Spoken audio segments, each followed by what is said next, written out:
చెప్పాల్సిన అవసరం ఉందని చెప్తున్నా అధ్యక్ష. మీ అనుమతితో 2 చిన్న స్టోరీస్ని సభ దృష్టికి తేవాలనుకుంటున్నా అధ్యక్ష. 2 దేశాల కథను చెప్పాలనుకుంటున్నా అధ్యక్ష. ఇజ్రాయెల్ ఒకటి అధ్యక్ష, జపాన్ ఒకటి అధ్యక్ష. నాజీల హిట్లర్ నేతృత్వంలో యూదుల మీద ఏ రకమైనటువంటి మారణ హోమం జరిగింది అనేటువంటిది మనం చిన్నప్పుడు చదువుకున్నాం అధ్యక్ష. నరక కూపాలుగా వాళ్ళని కాన్సన్ట్రేషన్ క్యాంపుల్లో పెట్టారు అధ్యక్ష. గ్యాస్ ఛాంబర్లలో పెట్టి చంపారు అధ్యక్ష. లారీల్లోకి ఇట్లా ఎక్కించి క్లోజ్డ్ లారీల్లోకి ఆ ఎగ్జాస్ట్ ఫ్యాన్ లోపలికి పెట్టి చంపారు అధ్యక్ష. తిండి లేకుండా చంపారు అధ్యక్ష. మానవ జాతి చరిత్రలో ఎంత హీనంగా క్రూరంగా చంపొచ్చో ఆ జాతిని సమూలంగా నాశనం చేయాలి అనేటువంటి ప్రయత్నం చేశారు అధ్యక్ష. దాని పేరు హాలోకాస్ట్గా ప్రపంచం గుర్తించింది అధ్యక్ష. అది ఎంత దారుణం అంటే 60 లక్షల మంది అధ్యక్ష. 66 మిలియన్ అంటే ఆ రోజు జనాభాలో 60 లక్షల మందిని చంపారు అధ్యక్ష. కానీ ఆ దేశం ఇవాళ ఏమన్నా తుడిచిపెట్టుకుపోయిందా అధ్యక్ష? ఆ దేశంలో కసి పుట్టింది అధ్యక్ష. ఆ కసి పుట్టడమే కాదు అధ్యక్ష, ఆ జాతి ఈ మరెన్నటికీ కూడా మరిచిపోకూడదు ఈ దారుణాన్ని అంటూ వాళ్ళొక పాఠ్యాంశంగా పెట్టుకున్నారు అధ్యక్ష. ఒక రోజు కాదు అధ్యక్ష, 1వ తరగతి నుంచి 10వ తరగతి వరకు పాఠ్యాంశాలుగా పెట్టుకున్నారు అధ్యక్ష. ఆ హాలోకాస్ట్ గురించి 1వ తరగతి పిల్లాడి నుంచి 10వ తరగతి వరకు వాళ్ళ గ్రేడ్ పెరిగే కొద్దీ హాలోకాస్ట్ గురించినటువంటి పాఠాలు పెరుగుతాయి అధ్యక్ష. వాళ్ళకి వెళ్తే ఆ మారణ హోమాలు ఎట్లా జరిగాయి అనేటువంటిది ఒక డ్రామాల రూపంలోనూ లేకపోతే ఎనాక్టింగ్ రూపంలోనూ ఆఖరికి ఆ రోజు బతుకున్నటువంటి వాళ్ళ చేత కథనాలు చెప్పించడంతోనూ ఒక్కొక్క సెమిస్టర్ కూడా పెట్టారు అధ్యక్ష హాలోకాస్ట్ మీద. అంటే ఒక జాతి తన చరిత్రను మర్చిపోతే ఆ జాతి ఎప్పటికీ కూడా బాగుపడదు అనేటువంటి సిద్ధాంతాన్ని వాళ్ళు నమ్మారు అధ్యక్ష. అందుకని ఇవాళ ప్రపంచంలోనే ఒక శక్తివంతమైనటువంటి దేశంగా ఎదిగింది అధ్యక్ష. అతి చిన్న దేశం, అనంతపూర్ జిల్లా అంత దేశం అధ్యక్ష. ఇవాళ టెక్నాలజీలో నంబర్ 1, అగ్రికల్చర్ హార్టికల్చర్లో నంబర్ 1. తమ మీదకి వస్తే ఎవరినైనా ఎదిరిస్తామని సత్తా చాటేటువంటి ఒక దేశం గురించి చెప్పడం కాదు అధ్యక్ష. ఒక జాతిలో ధైర్యాన్ని స్థైర్యాన్ని నింపాలి అనంటే పదే పదే జరిగినటువంటి నష్టాన్ని చెప్పాలి, చరిత్రను చెప్పాలి. అందుకే చెప్తాను అధ్యక్ష, గత బడ్జెట్లో చెప్పాను అధ్యక్ష, సిగరెట్ తాగడం హానికరం అని ఎట్లా చెప్తారు, వైసీపీ రాష్ట్రానికి హానికరం అని గతంలో చెప్పాను అధ్యక్ష. ఇప్పుడు మళ్ళీ చెప్తున్నా అధ్యక్ష, వైసీపీ నెవర్ అగైన్ అనేటువంటిది కూడా చెప్పాలి అధ్యక్ష. మనం ఒక్క రోజుతో ఏదో చెప్తే మర్చిపోతాం అనేటువంటిది కాదు అధ్యక్ష. ప్రతిరోజు ప్రతి ఒక్కరూ చెప్తూనే ఉండాలి అధ్యక్ష. ఈ తెలుగు జాతి ఎన్ని రకాలైనటువంటి కష్టాలు పడింది, మన భవిష్యత్తు, మన పిల్లల భవిష్యత్తుని ఏ రకంగా దుర్మార్గంగా పనిచేశారు. ఇందాక గణబాబు గారు చెప్పారు కదా అధ్యక్ష, శుక్రవారం వస్తుందంటే ఏం జరుగుతుందో స్వేచ్ఛగా మాట్లాడలేడు, ఉద్యోగస్తుడు బయటపడలేడు. ఈ దుర్మార్గాలని ఈ తెలుగు జాతి ఉన్నంత కాలం చెప్తూనే ఉండాలి. వైసీపీ నెవర్ అగైన్ అనేటువంటిది మన నినాదం కావాలి అధ్యక్ష. కూటమి వన్స్ అగైన్ అనేటువంటిది కూడా మనం అందరం కూడా ముందుకు తీసుకెళ్లాలి అనేటువంటిది ఈ సందర్భంగా గుర్తు చేస్తా ఉన్న అధ్యక్ష. వాళ్ళకి థ్యాంక్స్ చెప్పాను అధ్యక్ష. ఎందుకనంటే 13 సార్లే చెప్పాను అని ప్రతి పేజీలోనూ మీ దారుణాల గురించి చెప్పాలి, మా పాలన గురించి గొప్ప విషయాలు చెప్పాలి అనేటువంటిది గుర్తు చేసినందుకు గోబెల్స్ మీడియా గురించి చెప్తాను.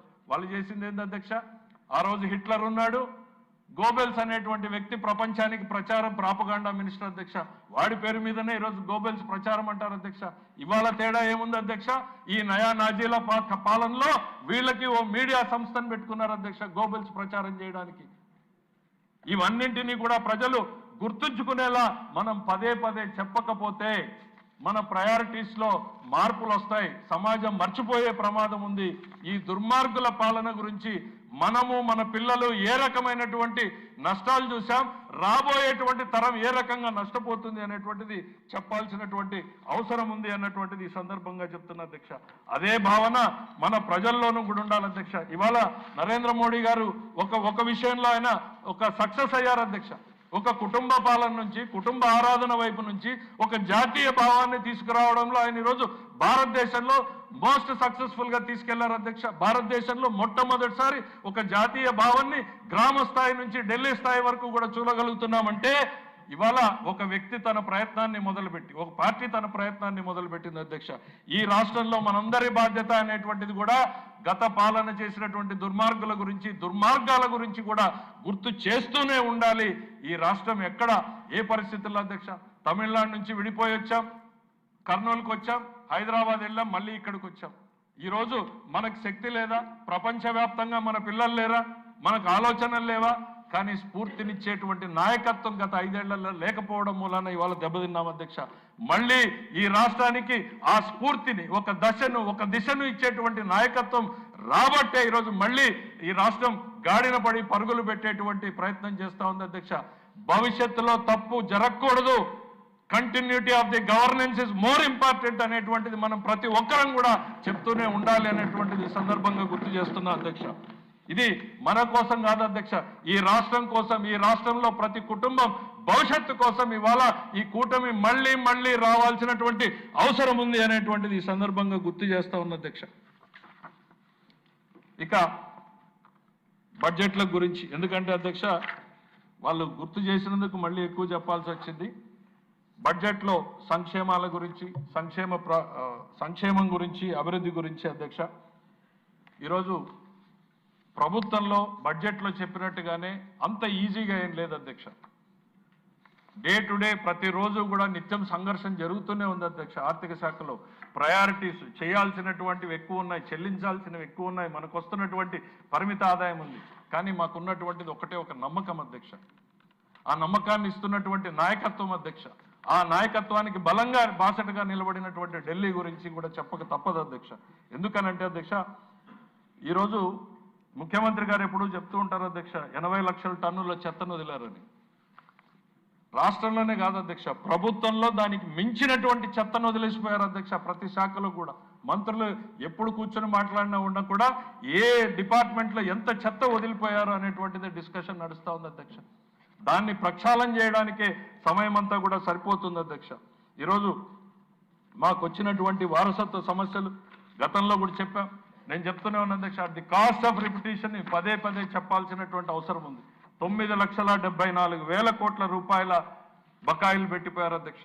ఉద్యోగస్తులకు కావచ్చు, లేకపోతే చెల్లించాల్సినటువంటి బిల్లుల విషయంలో కావచ్చు, సగం నిలిపేసినటువంటి ప్రాజెక్టులు కావచ్చు, నిర్లక్ష్యం చేయబడినటువంటి ప్రాజెక్టులు కావచ్చు, ఇలా ప్రతి రంగంలోనూ హాస్పిటల్స్కి ఇవ్వలేదు అధ్యక్ష, స్కూల్ పిల్లలకి ఇవ్వలేదు అధ్యక్ష, మధ్యాహ్న భోజనానికి ఇవ్వలేదు అధ్యక్ష, ట్యూషన్ ఫీజు రీయింబర్స్మెంట్ ఇవ్వలేదు అధ్యక్ష, ఆఖరికి చిక్కీలలో కూడా బకాయిలు పెట్టిపోయినటువంటి గత ప్రభుత్వం అధ్యక్ష. అవన్నింటినీ కూడా సరిచేసి నిశ్శబ్దంగా పనిచేసుకుంటూ వెళ్తా ఉన్నాం అధ్యక్ష. ఎందుకనంటే ఒకే ఒక నమ్మకం అధ్యక్ష, ఈ రాష్ట్ర ప్రజానీకం మా మీద పెట్టినటువంటి నమ్మకాన్ని మేము మర్చిపోవడం లేదు అధ్యక్ష. ఏదైతే కూటమికి ఒక్కొక్క ఓటు పడిందో అధ్యక్ష, ఆ ఓటు వెనకాల వాళ్ళ ఆలోచనలు, ఆకాంక్షల్ని మేమందరం కూడా గుర్తుపెట్టుకుంటున్నాం అధ్యక్ష. అధికారం అనేటువంటిది మాకు ఒక సాధనం మాత్రమే, ప్రజలకు పనిచేయడానికి అనేటువంటిది పదే పదే ముఖ్యమంత్రి గారు చెప్తా ఉన్నటువంటిది మేము మాటల్లో, చేతల్లో కూడా చేసి చూపిస్తా ఉన్నాం అనేటువంటిది ఈ సందర్భంగా చెప్తున్నా అధ్యక్ష. మీకు కొన్ని ఉదాహరణలు చెప్పాలి అధ్యక్ష. గతంలో పీపీఎల్ రద్దు చేయడం మూలాన దాదాపు 12,250 కోట్ల రూపాయలు ఈ రాష్ట్ర ప్రజానీకం మీద భారం పడింది అధ్యక్ష.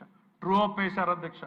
ఈరోజు సమర్థవంతంగా 2 సంవత్సరాలు కష్టపడితే దేశ చరిత్రలో మొట్టమొదటిసారి ట్రూ డౌన్ చేయగలుగుతున్నాం అధ్యక్ష.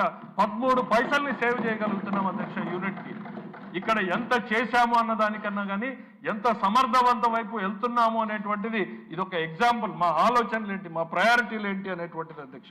దానికోసం మొట్టమొదటిసారి తగ్గించారు అధ్యక్ష. ఇక ఇసుక ఎక్సైజ్ గురించి చెప్పాలి అధ్యక్ష. 7,000 కోట్ల రూపాయలు ఇసుకలో జరిగింది, మనం అందరం కూడా చూసాం అధ్యక్ష. మైనింగ్ ఆదాయం ఇంకో దగ్గర వస్తుంది అధ్యక్ష. మైనింగ్ ఆదాయం ఏ రకంగా పక్కదారి పట్టింది, ఎక్సైజ్ ఏ రకంగా పక్కదారి పట్టింది, ఆ తర్వాత ఎన్సీఎల్టీలో కూడా సిగ్గు లేకుండా వీళ్ళు చివాట్లు పెట్టి పెనాల్టీలు వేయించుకున్నటువంటి పాలన గత ప్రభుత్వం అధ్యక్ష. వాళ్ళు ఇవాళ నీతులు శుద్ధులు చెప్పేటువంటి ప్రయత్నం చేస్తా ఉన్నారు అధ్యక్ష. ఈరోజు అమరావతి ఆపేశారు, పోలవరాన్ని ఆల్మోస్ట్ కూలదోసినంత పని చేశారు అధ్యక్ష. పీపీఏలతోటి ఈ ప్రాజెక్టులని సర్వనాశనం చేశారు. పనిచేసేటువంటి ప్రతి పరిశ్రమని కూడా మూత వేసే దిశగా అడుగులు వేయించారు అధ్యక్ష. మళ్ళీ కేంద్ర ప్రాయోజిత స్పాన్సర్డ్ స్కీమ్స్ అన్నింటినీ కూడా రివైవ్ చేసి దాదాపు 6,600 కోట్ల రూపాయలు వాళ్ళు ఆగిపోతే మేము వచ్చిన తర్వాత అవన్నీ కూడా తీసుకురావడం. ప్రతి ఒక్క రోజు కూడా గత పాలన దుర్మార్గాల నుంచి సరిచేయడానికే సరిపోతుంది అధ్యక్ష. పదే పదే చెప్పాలనుకున్నటువంటిది, ఒక దుర్మార్గుల పాలన పెడితే ఏ రకంగా ఒక తరం నష్టపోతుంది అనేటువంటిది చెప్పే ప్రయత్నమే అధ్యక్ష ఇది. ఈరోజు అన్నింటినీ గాడిలో పెట్టాం అధ్యక్ష. సెంట్రల్లీ స్పాన్సర్డ్ స్కీమ్స్ దాదాపు 85 స్కీమ్లని 18,700 కోట్లను పెట్టి రివైవ్ చేశాం అధ్యక్ష. అధిక వడ్డీలతో తెచ్చుకున్నటువంటి లోన్స్ని ఇప్పటికి రీషెడ్యూల్ చేశాం. దాదాపు ఒక 300 నుంచి 500 వరకు సేవింగ్ వస్తుందని నమ్ముతున్నాం అధ్యక్ష. ఇంకా 1,20,000 కోట్ల రూపాయల అప్పులున్నాయి అధ్యక్ష. వాటిని నిజంగా మేము రీషెడ్యూల్ కాదు అధ్యక్ష, వాటిని మేము తక్కువకి నెగోషియేట్ చేసుకోగలిగితే ఇంకో 1,600 కోట్ల రూపాయలు సంవత్సరానికి వస్తుంది అధ్యక్ష. అంటే 2,000 కోట్ల రూపాయలని ప్రతి సంవత్సరం మనం సేవ్ చేసుకోగలిగితే ఓ స్కీమ్ నడపచ్చు అధ్యక్ష. ఇది చేతిలో ఉండి చేయగలిగింది కూడా చేయలేకుండా ఇదేదో మాది కాదు మేము భరించము అన్నట్టుగా గత పాలన చేసిపోవడం వల్లనే ఈ ప్రభుత్వం అధ్యక్ష వాళ్ళు పెట్టినటువంటి పెండింగ్ బకాయిలు అన్నింటినీ కూడా అధ్యక్ష ఆల్మోస్ట్ ఇరిగేషన్ సెక్టర్లో ఒక దారికి తీసుకొచ్చాం. R&Bలో దాదాపు పేమెంట్స్ అన్ని కూడా చేస్తూ ఉన్నాం. ఇక ఏ రోజు ఏ 6 నెలలకో సంవత్సరానికో మనం స్ట్రీమ్ లైన్ చేసేటువంటి దిశగా తీసుకెళ్తున్నాం అధ్యక్ష. గత పాలనలో వాళ్ళు చేసినటువంటి దాదాగిరికి పోతే అధ్యక్ష ఇవాళ జాతీయ పత్రికలు మాట్లాడుతున్నాయి అధ్యక్ష. నాయుడుగిరి అనేటువంటి కొత్త పదమును సృష్టించారు అధ్యక్ష. నాయుడుగిరి వల్ల ఆ దేశంలోనే అతిపెద్ద పెట్టుబడులు ఈ రాష్ట్రానికి వస్తున్నాయి అనేటువంటిది మనకి కళ్ళ ముందు కనపడతా ఉంది అధ్యక్ష. మీకు ఒక్క మైనింగ్ గురించి చెప్పాలనుకుంటున్నా అధ్యక్ష. 33% ఇవాళ మైనింగ్ అదనంగా పెరిగింది అధ్యక్ష. ఎక్కడి నుంచి పెరిగింది అధ్యక్ష? రాత్రికి రాత్రి కొత్త మైన్లు ఏం రాలేదు. రాత్రికి రాత్రి మైనింగ్ చేస్తున్నటువంటి అంశాల మీద ధరలు పెరగలేదు. కేవలం ట్రాన్స్పరెంట్ విధానాలు, మా జేబులోకి డబ్బులు కాదు మా ఖజానాలోకి డబ్బులు రావాలి అన్నటువంటి విధానాల వల్లనే ఇవాళ 33% ఆదాయం ఒక్క మైనింగ్ సెక్టర్లో పెరిగింది. గతంలో ఈ 33% ఎక్కడికి పోయింది అధ్యక్ష? నేరుగా వాళ్ళ ప్రైవేట్ తాడేపల్లి ఖజానాకు పోయింది అంటానికి ఇంతకన్నా వేరే సాక్ష్యం ఏం కావాలని నేను అడుగుతున్నా అధ్యక్ష. ఒక్క మైనింగ్లో 33% ఎవ్రీ ఇయర్ 5 ఏళ్ల పాటు పోయింది. ఎంత పోయింది అనేటువంటిది లెక్కలేసుకోవాల్సినటువంటి పరిస్థితి అధ్యక్ష. ఇది సామాన్యుడి కడుపు కొట్టడం కాదా అధ్యక్ష? ఇక ఎక్సైజ్లో అధ్యక్ష ఇప్పటికీ 24% మేర అధికంగా వచ్చింది అధ్యక్ష. రాత్రికి రాష్ట్రంలో తాగే వాళ్ళ సంఖ్య పెరగలేదు కానీ ఆదాయం మాత్రం పెరిగింది. ఎందుకు పెరిగింది అని అంటే కళ్ళ ముందు చూస్తూనే ఉన్నాం అధ్యక్ష. మైనింగ్లో జరిగిన దానికన్నా 10 రెట్లు ఎక్కువ జరిగింది ఎక్సైజ్లో అనేటువంటిది. ఏ రకమైనటువంటి అవినీతి జరిగింది? 24% రాష్ట్ర ఖజానాకు పెరిగింది అధ్యక్ష. గతంలో 24% ఎక్కడ పోయింది అధ్యక్ష? వాళ్ళ తాడేపల్లి ఖజానాకు పోయినట్టే కదా అధ్యక్ష. ఇవాళ సిట్ ఎంక్వైరీలు అవన్నీ వెలుగులోకి వస్తున్నాయి కదా అధ్యక్ష. ఒకవైపు జే బ్రాండ్లతోటి ప్రజల ప్రాణాలతోటి చెలగాటం, మరోవైపు మనకు రావాల్సినటువంటి ఆదాయాన్ని పక్కదారి పట్టించేటువంటి ప్రయత్నం. ఇది గత పాలనకి ఈ పాలనకి తేడా ఏంది అనేటువంటిది ప్రతి నిమిషం ప్రజలు గుర్తు చేసుకోవాలి అధ్యక్ష. మరి మేమేం చేస్తున్నాం అధ్యక్ష? ఒకవైపు ఈ సిస్టమ్ ఎఫిషియన్సీని పెంచుతూ మరోవైపు సంక్షేమ కార్యక్రమాల్లో ఎక్కడా కూడా తగ్గకుండా పనిచేస్తూ ఉన్నాం అధ్యక్ష. తల్లికి వందనం 67.27 లక్షల మందికి ఇస్తున్నాం అధ్యక్ష. దాదాపు వాళ్ళు ఇచ్చిన దానికన్నా 50% ఎక్కువ మందికి ఈ ప్రభుత్వం ఇస్తోందని గర్వంగా చెప్తున్నాను అధ్యక్ష. ఏడాదికి 3 సిలిండర్లు ఉచితంగా అధ్యక్ష. బయట కూర్చుని మీరు 600 పెట్టారు 700 పెట్టారు అనేటువంటిది నేను ఒక్కటే అడగదలుచుకున్నా అధ్యక్ష వాళ్ళని. ఏ ఒక్క తల్లి నుంచైనా చెల్లి నుంచైనా మీకు మా కంప్లైంట్ వచ్చిందా నా గ్యాస్ సిలిండర్కి సబ్సిడీ రాలేదు అని చెప్పి నేను అడుగుతున్నా అధ్యక్ష. ఏ ఎంఆర్ఓ ఆఫీస్లో అయినా లేక ఏ ఎండిఓ ఆఫీస్లో అయినా లేక మీ ఏ నాయకుడైనా కానీ చెప్పగలడా మాకు గ్యాస్ సిలిండర్కి డబ్బులు రాలేదు అని? గర్వంగా చెప్పగలుగుతున్నాం అధ్యక్ష. ప్రతి సిలిండర్కి మేము డబ్బులు పే చేస్తున్నాం అనేటువంటిది.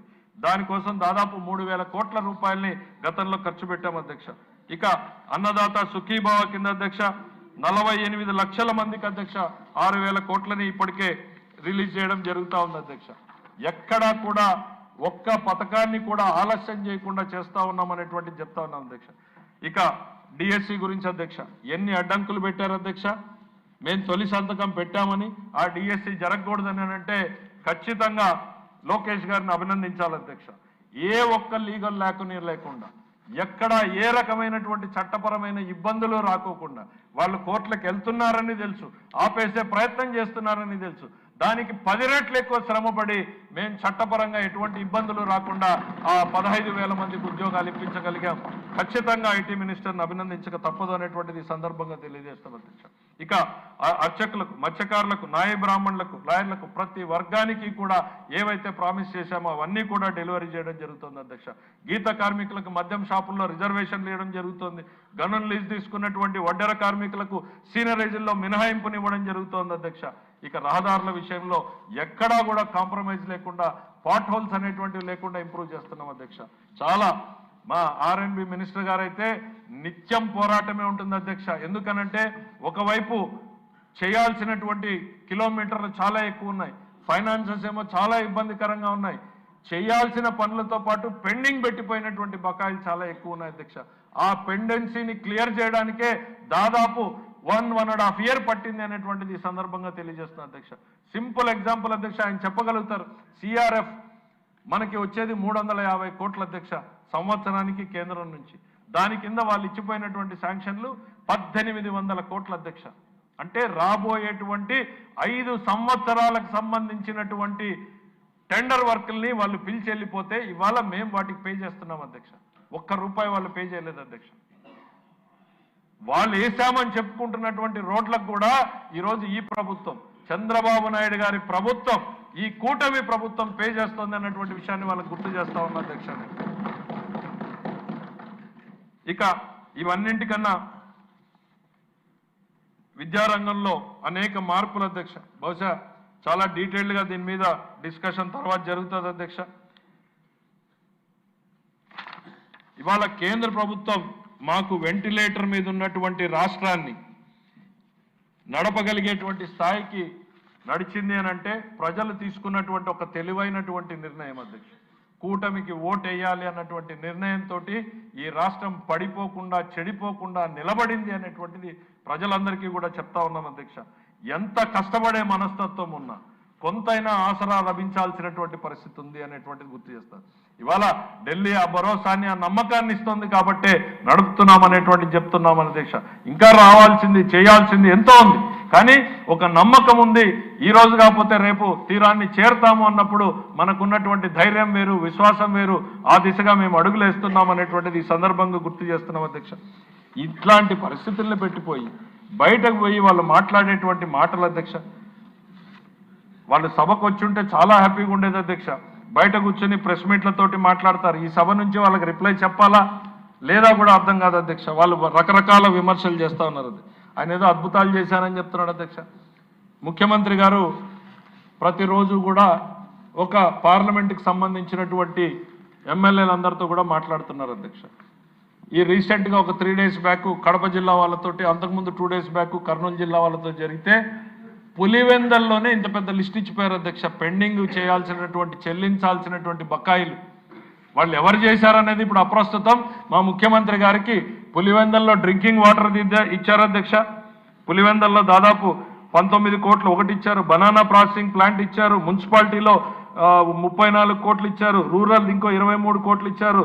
రోడ్లు ఆగిపోయినటువంటి ఈ ఒక్క పులివెందల్దే దాదాపు లిస్ట్ ఇచ్చిపోయారు అధ్యక్ష. డోన్ది దీనికన్నా పెద్దది ఇచ్చారు అధ్యక్ష. ఆడపోయి వాళ్ళు ప్రెస్ మీట్లు మేము ఇవి చేసాము, ప్రతి రూపాయి కూడా ఈ ప్రభుత్వం వచ్చిన తర్వాతనే చెల్లించింది అన్నటువంటి విషయాన్ని వాళ్ళకి చెప్తున్నా అధ్యక్ష. ఎస్పెషల్లీ జేజేఎం అధ్యక్ష. డోన్లో వాళ్ళు ఏదో గొప్పగా చెప్పుకుంటున్నారు మేము జేజేఎం చేశామని. ప్రతి రూపాయి కూడా ఈ ప్రభుత్వం వచ్చిన తర్వాతే చెల్లించామనేటువంటి చెప్తా ఉన్నాం అధ్యక్ష. ఈరోజు బయట కూర్చుని ఆర్థిక మంత్రి గారు చాలా పెట్టారు అధ్యక్ష. నేను కూడా ఈ సభ ద్వారా కాదు అధ్యక్ష, ఆయన మాజీ ఆర్థిక మంత్రి అధ్యక్ష, ఆయన పెట్టిన దానికి కూడా నేను కూడా ప్రెస్ మీట్ ద్వారానే చెప్పాలనుకుంటున్నాను అధ్యక్ష. ఆయన గతంలో వాళ్ళు పెట్టినటువంటి బడ్జెట్ల కాపీలను మర్చిపోయి, దాన్ని ప్రజలు కూడా మర్చిపోయారనుకుని ఏదో చెప్పేస్తే సమాజం నమ్ముతుంది అని అమ్మేటువంటి పరిస్థితుల్లో ఉన్నారు. ఆయన చెప్పిన ప్రతి దానికి కూడా డీటెయిల్డ్గా సమాధానం చెప్తాం అధ్యక్ష. ఆ కంపారిజన్లో గతంలో వాళ్ళ ప్రభుత్వంలో ఏం జరిగిందో కూడా చెప్తాం. ప్రతి అంశంలోనూ మేము 10 రెట్లు మెరుగ్గా ఉన్నామన్నటువంటి అంశాన్ని కూడా చెప్పదలుచుకున్నాం అధ్యక్ష. ఇక భవిష్యత్తు గురించి అధ్యక్ష, రాష్ట్రంలో అన్ని ప్రాంతాల్ని అభివృద్ధి చేయడానికి గౌరవ ముఖ్యమంత్రి గారు ఒక స్పష్టమైనటువంటి ప్రణాళిక వేసుకున్నారు అధ్యక్ష. ఉత్తరాంధ్ర ప్రాంతానికి విశాఖ ఎకనామిక్ రీజన్, మధ్యలో ఈ ప్రాంతానికి అమరావతి ఎకనామిక్ రీజన్, రాయలసీమకు వచ్చేటప్పటికి తిరుపతి ఎకనామిక్ రీజన్. ఈ 3 ఎకనామిక్ రీజన్లతోటి ఎక్కడ ఏ రకమైనటువంటి ప్రాజెక్టులు, ఇరిగేషన్లో ఏం తేవాలి, పరిశ్రమల్లో ఏం తేవాలి, లేకపోతే అక్కడ ప్రోడక్ట్స్ ఏమై స్పెసిఫిక్గా ముందుకు పోవాలి అనేటువంటిది చాలా డీటెయిల్డ్గా అధ్యక్ష. బహుశా గౌరవ ముఖ్యమంత్రి గారు దాని మీద సపరేట్ డిబేట్ ఒకరోజు పెట్టమని చెప్తారని అనుకుంటున్నాను అధ్యక్ష. ఎందుకనంటే each is presentation by it self అధ్యక్ష. ఒక్కొక్క ప్రాజెక్టు గురించి చెప్పడానికి మినిమం 1.5 అవర్ పడుతుంది అధ్యక్ష. విశాఖ ఎకనామిక్ రీజన్ గురించి మనం తయారు చేయలేదు అధ్యక్ష. నీతి ఆయోగ్, కేంద్రంలోని అత్యున్నత సంస్థ నీతి ఆయోగ్ తయారు చేసింది అధ్యక్ష. బ్యూటిఫుల్ డాక్యుమెంట్ అధ్యక్ష. దాని మీద గౌరవ ముఖ్యమంత్రి గారు మినిమం నీతి ఆయోగ్ చేసిన దాని మీద ఒక 5 సార్లు వాళ్ళతో ఇంటరాక్ట్ కావడం జరిగింది అధ్యక్ష. తన ఆలోచనల్ని, క్షేత్రస్థాయిలో ఉన్నటువంటి సమస్యల్ని ఏ రకంగా ముందుకు తీసుకెళ్లగలిగితే ఇక్కడ రిజల్ట్ వస్తుంది అని తనకున్నటువంటి ఎక్స్పీరియన్స్ని వాళ్ళతో షేర్ చేసి ఆ డాక్యుమెంట్ని ప్రిపేర్ చేయడం జరిగింది అధ్యక్ష. ఇవాళ కేంద్రం దాదాపు ఆ కేంద్రం ఆలోచనలు ఏవైతే ఉన్నాయో ఈ సిటీ ఎకనామిక్ రీజన్స్ మీద నిన్న బడ్జెట్లో పెట్టారో దాన్ని ఈరోజు మనం అందుకోగలం అన్నటువంటి నమ్మకం ఈరోజు విశాఖ ఎకనామిక్ జోన్ మీద మనం డెవలప్మెంట్ మీద మనం చేసినటువంటి రిపోర్ట్తో ఖచ్చితంగా మనం ఈ రాష్ట్రంలో, ఈ దేశంలో ముందడుగులో ఉంటామనేటువంటిది గుర్తు చేస్తున్నాం అధ్యక్ష. అట్లానే అమరావతి ఎకనామిక్ జోన్కి ఇప్పుడు స్టడీ మొదలు పెట్టారు అధ్యక్ష. తిరుపతి ఎకనామిక్ జోన్ మీద కూడా ప్రణాళికలు జరుగుతున్నాయి అధ్యక్ష. దీంతో పాటు నల్లమల సాగర్ అనేటువంటిది మనం అందరం కూడా వింటానే ఉన్నాం అధ్యక్ష. గత ప్రభుత్వం ఈ ఏ మూలను కూడా ఒక్క ప్రాజెక్టు కూడా ఆలోచన చేయలేదు అధ్యక్ష. ముఖ్యమంత్రి గారు నడుస్తున్నటువంటి ప్రాజెక్టులే కాకుండా అధ్యక్ష, భవిష్యత్తు ప్రాజెక్టులని ఏ రకంగా వాటర్ సెక్యూరిటీ క్రియేట్ చేయాలి అనేటువంటి దాని మీద ఇవాళ మనందరికీ తెలుసు అధ్యక్ష. చాలాసార్లు ఈ హౌస్లో కూడా డిస్కస్ చేసాం. పోలవరం నుంచి ఏ రకంగా మనం నల్లమల సాగర్కి నీళ్లను తీసుకెళ్లాలి అనేటువంటిది దాని మీద ఇప్పటికే 4-5 సార్లు గౌరవ ముఖ్యమంత్రి గారు కేంద్రంలో జలవనరుల శాఖతోటి మీటింగులు పెట్టడం, వాళ్ళకు ఉన్నటువంటి అనుమానాల్ని స్వయంగా ఆయన కూడా తీర్చేటువంటి ప్రయత్నం చేశాం. పొరుగు రాష్ట్రాన్ని ఉన్నటువంటి వాళ్ళతోటి ఇబ్బందులు రాకుండా ఏ రకంగా ముందుకు పోవాలి అనేటువంటి ఆలోచనలతో ఈ ప్రాజెక్టుని ముందుకు తీసుకుపోవడం జరుగుతూ ఉంది అధ్యక్ష. మరి దీంతో పాటు రాయలసీమ హార్టికల్చర్ హబ్ అధ్యక్ష. గౌరవ ముఖ్యమంత్రి గారికి ఒక రాయలసీమ వాసిగా నేను ధన్యవాదాలు చెప్తున్నా అధ్యక్ష. మా అందరికన్నా ముందుగా, అసలు మా అందరి ఆలోచనలకు మిన్నగా ఆయన ఒక బ్యూటిఫుల్ కాన్సెప్ట్ని క్రియేట్ చేశారు అధ్యక్ష. రాయలసీమ హార్టికల్చర్ హబ్గా మార్చాలి. రాయలసీమ రైతాంగం కరువుతో సతమతమైపోయి మళ్ళీ ఆ ట్రెడిషనల్ అగ్రికల్చర్ చేస్తే వాళ్ళకి ఎప్పటికీ ఆదాయం రాదు. They have the best climate, best soil ఉంది, దానికి మించి బాగా శ్రమపడేటువంటి రైతాంగం ఉంది, ప్రకృతిని సైతం ఎదుర్కొని నిలబడినటువంటి ఆత్మస్థైర్యం కలిగినటువంటి రైతాంగం ఉంది. వాళ్ళకి కొంచెం మనం సపోర్ట్ చేస్తే అద్భుతాలు చేయగలరు అనేటువంటిది ముఖ్యమంత్రి గారు పదే పదే చెప్పారు అధ్యక్ష. దాంట్లో నుంచి వచ్చిందే రాయలసీమ హార్టికల్చర్ హబ్ అధ్యక్ష. బ్రాడ్గా కాన్సెప్ట్ అధ్యక్ష, ఎక్కువ టైం తీసుకోకుండా ఏ రకంగా ప్రభుత్వం ఆలోచనలు చేస్తోంది అంటానికి ఇందులో అనంతపురం, అన్నమయ్య, చిత్తూరు, కర్నూలు, నంద్యాల, ప్రకాశం, సత్యసాయి, తిరుపతి, వైఎస్ఆర్, కడప ఉన్నాయి అధ్యక్ష. దీంట్లో దాదాపు 40% ఇరిగేషన్ ప్రాజెక్టులు వస్తాయి అధ్యక్ష. అదే అన్ని, అదే ప్రకాశం, తిరుపతి అన్ని ఇంక్లూడింగ్ అంటే పాత ప్రకాశం జిల్లాను కూడా కలిపి అధ్యక్ష. దీంట్లో ప్రధానంగా 50% ఇరిగేషన్ ప్రాజెక్టులు అధ్యక్ష, 42 డిపెండింగ్ ఆన్ ది ప్రాజెక్ట్. ఎందుకంటే వాళ్ళ కేంద్రం నిబంధనలు ఒక్కోటి 3,000 crores 5,000 crores అట్లా స్ప్లిట్ చేశారు కాబట్టి మనకి 40 to 50% ఇరిగేషన్ ప్రాజెక్టులు అధ్యక్ష. ఇప్పుడు మనం అక్కడ హార్టికల్చర్ టేకప్ చేయాలి అని అంటే అక్కడ నీళ్లు ఉండాలి అధ్యక్ష. దానికి ప్రిల్యూడ్గా గతంలోనే ఆయన చేశారు అధ్యక్ష. లాస్ట్ బడ్జెట్లోనే ఆయన హంద్రీనీవాకు హైయెస్ట్ వాటర్ మనీ అలొకేట్ చేయించడం ద్వారా నీళ్లు ఆల్రెడీ రాయలసీమకి అవైలబిలిటీ పెరిగిపోయింది అధ్యక్ష. ఆ పెరిగిపోయిన తర్వాత ఇక్కడ అక్కడ లోకల్గా ఉన్నటువంటి డిమాండ్స్ అధ్యక్ష, మన వెలుగొండ ప్రాజెక్టు, కొరసపాడు, పాలేరు, మరి Balaji reservoir, SS tanks in, ఇట్లా దాదాపు ప్రాజెక్టులన్నింటినీ కూడా అధ్యక్ష, Mulapalli, Neeva branch canal, Palaru reach canal, Alturupadu, Jeedipalli, upper Pennar, Jeedipalli, Bhairavantippa, community micro irrigation, ప్రతి ఆ జిల్లాలోనూ ప్రతి పార్లమెంట్లోనూ ఉన్నటువంటి ప్రాజెక్టులన్నింటినీ కూడా ప్రయారిటీ చేసి గ్రూపింగ్ చేసి అక్కడికి వాటర్ అవైలబిలిటీ పెట్టడం, అక్కడి నుంచి హార్టికల్చర్ పెట్టడం, కంపెనీలు అధ్యక్ష, ప్రభుత్వం పెట్టేటువంటి పెట్టుబడులు 30,000 కోట్ల అధ్యక్ష. ఇవాళ నేను గర్వంగా చెప్తున్నాను అధ్యక్ష, మామూలుగా ఎవరన్నా పెట్టుబడులు ఎక్కడికి వస్తాయంటే పరిశ్రమలకు వస్తాయని చెప్పారు అధ్యక్ష. ఈ రాష్ట్రంలో రాయలసీమలో రేపు పొలాల్లోకి పెట్టుబడులు వస్తున్నాయని గర్వంగా నేను చెప్పగలుగుతున్నాను అధ్యక్ష. రాయలసీమ రైతుల పొలాల్లోకి పెట్టుబడులు వస్తున్నాయి కాదు అధ్యక్ష, ఆల్రెడీ మొదలైంది అనేటువంటిది కూడా చెప్తున్నాను అధ్యక్ష. ఎందుకనంటే బెంగళూరు నుంచి ఇన్వెస్ట్మెంట్స్ ఆల్రెడీ అగ్రికల్చర్ ల్యాండ్స్ కొంటున్నారు. మా కాలువ శ్రీనివాస్ గారు నిన్న ఒక మంచి ఎగ్జాంపుల్ చెప్తా ఉన్నారు అధ్యక్ష. ఢిల్లీ నుంచి ఒక సీనియర్ ఆఫీసర్గా పనిచేసినటువంటి వ్యక్తి అనంతపూర్లో ల్యాండ్ కొని పామోగ్రనేట్ అంటే దానిమ్మ పండిస్తున్నాడు అధ్యక్ష, ఆయన ఎక్స్పోర్ట్ కోసం. అంటే ఎక్కడ ఢిల్లీ, ఎక్కడ రాయలసీమ అధ్యక్ష? ఎందుకు అనంటే బెస్ట్ క్లైమేట్ ఈరోజు రాయలసీమలో ఉంది అధ్యక్ష. అనంతపురం జిల్లాలో కావచ్చు, రాయలసీమలో వచ్చేటువంటి ఫ్రూట్ ఏదైతే ఉందో అధ్యక్ష, స్వీట్నెస్లో హైయెస్ట్ ఉంటుంది, షెల్ఫ్ లైఫ్ డబుల్ ఉంటుంది అధ్యక్ష. మిగిలిన ప్రాంతాలు 3 రోజుల్లో ట్రాన్స్పోర్ట్లో ఇబ్బంది పడితే ఇవి 7 రోజులు 8 రోజులు ఉండేటువంటి పరిస్థితులు ఉన్నాయి. కాబట్టి ఇవాళ ఇంటర్నేషనల్గా దానికి డిమాండ్ ఉంది అధ్యక్ష. యూరోప్లో అనంతపూర్లో పండించేటువంటి ఆర్గానిక్ దానిమ్మకు డిమాండ్ ఉంది అధ్యక్ష. ముఖ్యమంత్రి గారు ఇవాళ అక్కడ టార్గెట్ పెట్టారు అధ్యక్ష. ఏదైతే అరకు కాఫీని ఎట్లా అయితే బ్రాండింగ్ చేశామో ఈరోజు రాయలసీమ హార్టికల్చర్ ప్రోడక్ట్ని మనం బ్రాండింగ్ చేయాలి. ఎక్కడ డిమాండ్ ఉందో ఆ డిమాండ్కి తగ్గ ఫలాల్ని మన రైతుల చేత పండించాలి అనేటువంటి ఒక కాన్సెప్ట్ని క్రియేట్ చేశారు అధ్యక్ష. దాదాపు ప్రైవేటు పెట్టుబడులే 60 నుంచి 70,000 కోట్ల రూపాయలు ఈ హార్టికల్చర్ సెక్టర్లోకి వచ్చినట్టు మొత్తం స్కీమ్ డిజైన్ చేయబడింది అధ్యక్ష. ప్రభుత్వం పెట్టేటువంటి 30,000కు అదనంగా ఇవి అధ్యక్ష. 3 ప్రాంతాల్లోనూ కూడా ఈ రకమైనటువంటి ప్లాన్లను ఇంప్లిమెంట్ చేయడం జరుగుతూ ఉంది. డెఫినెట్గా దీని మీద పూర్తి డీటెయిల్స్ అన్నింటినీ కూడా సరైనటువంటి సభ ముందు బహుశా అప్రాపరేట్ టైం చూసి పెడతారనుకుంటా అధ్యక్ష, గౌరవ ముఖ్యమంత్రి గారు ఆదేశాలు ఇచ్చిన తర్వాత. ఎందుకనంటే ఇది ప్రతి ఒక్కరం కూడా నిజంగా గర్వపడాల్సినటువంటి అంశం అధ్యక్ష. ప్రతి ఒక్కరూ రాయలసీమ పేరు చెప్పి రాజకీయాలు చేశారు, కానీ రాయలసీమకు ఏది అవసరమో అనేటువంటి ప్రిస్క్రిప్షన్ ఇంతవరకు ఇవ్వలేదు అధ్యక్ష. ఆ ఇవాళ కరెక్ట్ ప్రిస్క్రిప్షన్ని ముఖ్యమంత్రి గారు ఇస్తున్నారు అధ్యక్ష. ఆ పంటలతోటి ఆ దిగుబడులతోటి సతమతం కాకుండా ఇంటర్నేషనల్ డిమాండ్ డ్రివెన్ అనేటువంటిది పెట్టారు అధ్యక్ష. ఏది డిమాండ్ ఉందో అదే రైతుల చేత పండిద్దాం, దాన్ని మార్కెట్ చేద్దాం. చాలా కాంపోనెంట్స్ పెట్టారు అధ్యక్ష. నర్సరీ దగ్గర నుంచి మార్కెటింగ్ వరకు ఏ రకమైనటువంటి టైఅప్స్ తీసుకెళ్లాలి అనేటువంటిది పెట్టారు అనేటువంటిది ఈ సందర్భంగా గుర్తు చేస్తున్నాం అధ్యక్ష. గతంలో రాయలసీమలో ఏం జరిగింది అధ్యక్ష? అన్నమయ్య ప్రాజెక్టు సొంత జిల్లాలో కొట్టుకుపోతే తిరిగి చూడలేదు. హంద్రీనీవాలో గంప మన్ను తీయలేదు. ఇవాళ 100 డేస్లో హంద్రీనీవాని వైడనింగ్ చేశాం. 6 పంపులు నడిచే దగ్గర 12 పంపులు నడిపే స్థాయికి తీసుకెళ్లాం అధ్యక్ష. ఇవాళ రాయలసీమకి ఏదైనా చేశారు అనంటే నాడు నందమూరి తారక రామారావు, నేడు చంద్రబాబు నాయుడుని గర్వంగా చెప్పగలుగుతున్నారు, రేపు కూడా చెప్పగలుగుతామనేటువంటిది ఈ సందర్భంగా గుర్తు చేస్తున్నా అధ్యక్ష. ఈరోజు పట్టిసీమ గురించి అధ్యక్ష చెప్పాలి అధ్యక్ష. ఎందుకనంటే పట్టిసీమ ఎన్నిసార్లు చెప్పినా కూడా రాయలసీమ ప్రాంత వాసులకే దాని బెనిఫిట్ ఇండైరెక్ట్గా తెలుస్తుంది అధ్యక్ష. కేవలం 1,200 కోట్లు పెడితే రచ్చ చేశాడు అధ్యక్ష. వెస్ట్ గోదావరికి పోయి నీళ్ళన్నీ రాయలసీమకు పోయినాయని చెప్పాడు. రాయలసీమలో రకరకాల దుష్ప్రచారాలు చేశారు. ఏమైంది అధ్యక్ష?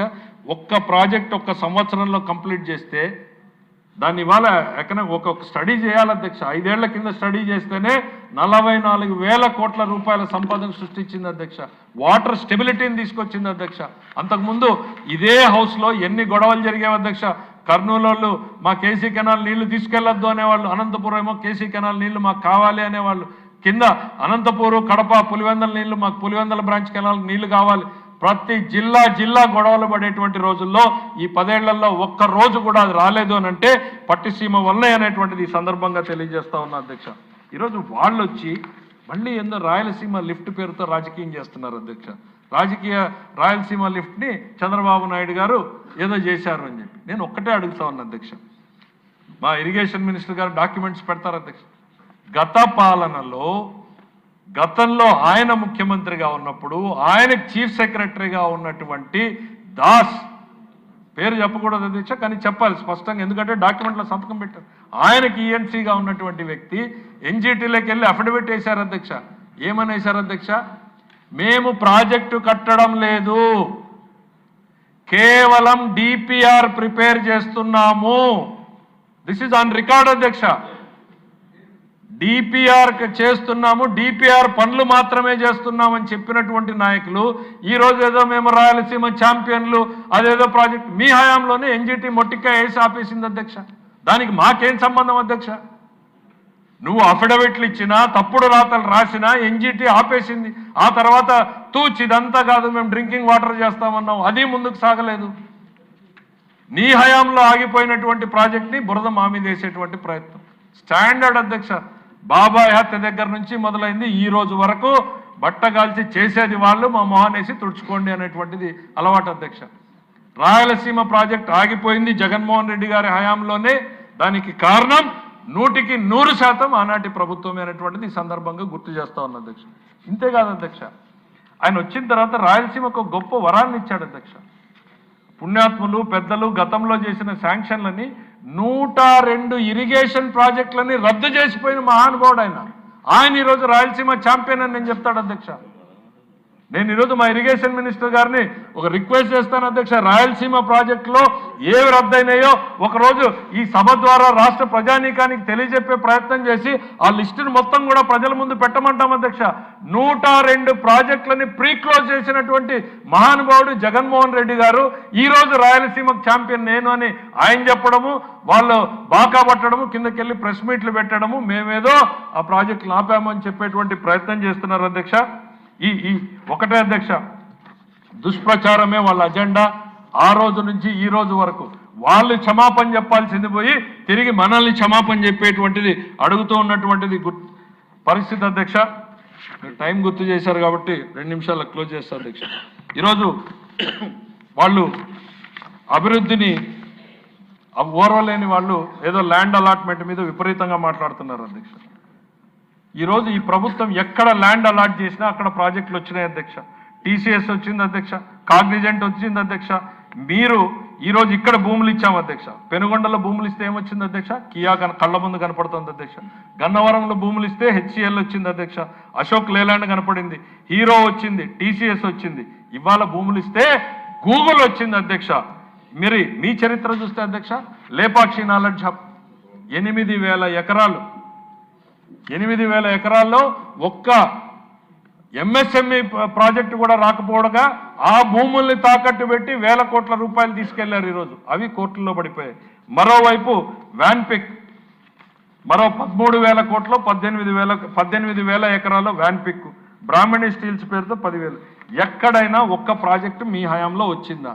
ఇవన్నీ మర్చిపోయి ఈరోజు భూముల్ని ప్రోత్సహించే పాలసీ పెట్టి నువ్వు రా నీకు ఇస్తారు, నువ్వు 1,000 మందికి ఉద్యోగాలు ఇస్తామంటే నీకు ఇస్తారు. మీరు మర్చిపోయి ఈ రకంగా బురద జల్లేటువంటి ప్రయత్నాన్ని మంచిది కాదు అనేటువంటి చెప్తూ ఒక్క విషయాన్ని గుర్తు చేయాలనుకుంటున్నా అధ్యక్ష. చంద్రబాబు నాయుడు గారి గురించి పదే ఆయన ట్రావెల్స్ గురించి, ఆయన పనిచేసే తీరు గురించి వెటకారంగా మాట్లాడే వాళ్ళు ఉంటారు అధ్యక్ష. కానీ ఆయన మాత్రం పట్టించుకోడు అధ్యక్ష. ఆయన నిరంతరం ఆయనకి పని తప్ప ఇంకోటి గుర్తించరు. ఎవరేమనుకున్నా తాను ఆన్సరబుల్ టు ది పీపుల్ అన్నట్టుగా నిరంతరం పని చేసుకుంటూనే వెళ్తాడు అధ్యక్ష. ఆయనకి రిలాక్సేషన్ అంటే పనిలో దొరుకుతుంది తప్ప వేరే రకంగా కాదు అనేటువంటి దగ్గరగా చూసినటువంటి వ్యక్తిగా చెప్తున్నా అధ్యక్ష. ఎందుకు నేను ఇది సభ ద్వారా గుర్తు చేస్తున్నానంటే, మన కోసం కష్టపడే నాయకుడు ఎవడు, తన కోసం తాను బాగుపడేదానికి కష్టపడే నాయకుడు ఎవడు అనేటువంటిది ప్రజలు ఎప్పుడు కూడా తేడా గుర్తుంచుకోవాలి అధ్యక్ష. ఈరోజు ఈ రాష్ట్రం కోసం, ఈ తరం కోసం కాదు, రేపు రాబోయే తరం కోసం కూడా కష్టపడుతున్నాడు అధ్యక్ష. ఒకే ఒక ఎగ్జాంపుల్ అధ్యక్ష, ఆయన మొన్న దావోస్ వెళ్ళాడు అధ్యక్ష. దావోస్ వెళ్ళినప్పుడు ఆయన పర్యటన ఎట్లా సాగింది? ఇక్కడ రాత్రి 9:30 దాకా రివ్యూలు పెట్టుకున్నారు అధ్యక్ష. ఆ రోజు మాకు ఎన్టీఆర్ గారి ప్రోగ్రాం ఉండి అవన్నీ అటెండ్ చేసి రాత్రి 9:30 దాకా ఇక్కడ పెట్టుకుని నైట్ 1:30కి హైదరాబాద్ వెళ్ళి, హైదరాబాద్ నుంచి 9 గంటలు ప్రయాణం చేసి వెళ్ళిన తర్వాత మళ్ళీ తిరిగి వచ్చాక అధ్యక్ష, తిరిగి 9:30కి ఆయన 8:30కి రావాల్సిన ఫ్లైట్ ఆయన హైదరాబాద్లో 9:30కి దిగింది. 10:30కి ఆయన విజయవాడ దిగారు అధ్యక్ష. 11 o'clockకి ఆ రోజు ఎస్ఎల్బిసి బ్యాంకర్స్ మీట్ ఉంది అధ్యక్ష. నేను సీఎం సెక్రటరీ గారికి చెప్పాను, నేను వెళ్ళి స్టార్ట్ చేస్తాను, సీఎం గారు కొంచెం లేట్గా వచ్చినా పర్లేదు 1 గంటకి అంటే, లేదు నేను వస్తానన్నారు అధ్యక్ష. సరే 11:15, 11:10 అంతా మేము స్టార్ట్ చేసాం అధ్యక్ష. ఇంత పెద్ద వాల్యూమ్ అధ్యక్ష అది. సరే ముఖ్యమంత్రి గారు ఊర్లో లేరు కాబట్టి బాధ్యత మన నెత్తిన పడుతుందేమో అని రాత్రి అంతా కూర్చొని నేను చదువుకుని ఒళ్ళు దగ్గర పెట్టుకుని కాస్త హోంవర్క్ చేసి వెళ్ళాను అధ్యక్ష. గౌరవ ముఖ్యమంత్రి గారు ఆయన వచ్చి రివ్యూ స్టార్ట్ చేస్తే ప్రతి పేజీ అట్లా చూడగానే ఆ పేజీలో ఏమున్నాయి ఏంటి అనేటువంటి చెప్తా ఉంటే నాకు డౌట్ వచ్చింది అధ్యక్ష. మీటింగ్ అయిన తర్వాత సెక్రటరీని అడిగాను, సార్ ఎప్పుడు చదివారు ఇది? నైట్ ఫ్లైట్ మొత్తం కూడా చదువుకుని ఆయన డౌట్ వచ్చిన మార్క్ చేసి మళ్ళీ నన్ను అడిగారు. ఏం అవసరం అధ్యక్ష ఆయనకి? What is the need?